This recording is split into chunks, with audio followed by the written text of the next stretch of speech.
Ayatullah Arştiye ku ev seroki hareketa azadiye de hemen demede daha da pera ittifak kirne hep pırsım.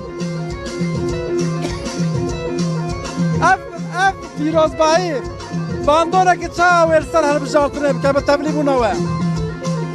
قناعتا مدا اف پیروزباهی و گلکی تاثیر لر هربجاتنه بده مورالکی مزن ماتیفیسیونه کم مزن و لهربجاتنه سیویه که آداره بکه باشه tebliğ buna ve Firozbahi bukharat çağı ani.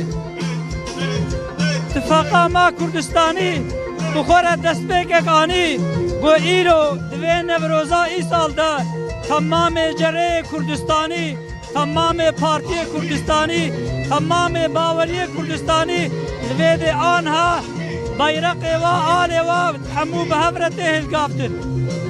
Başa hep pırsım. Buna çıkaz bir karbon dengen İslamiye binin nave ittifaka xwe. Bu xwede li gora qenaeta me ava bûn îzeke 20-25 roja em tedît propaganda dikin tiştê gotê guhême ve tesîreke mezin aliye oldar ve îsar rayê xwe bin de İttifaka Kurdistanê. Ji vê Newroza çi peyam derket bi baweriya te? Peyama vê Newroza çi ye?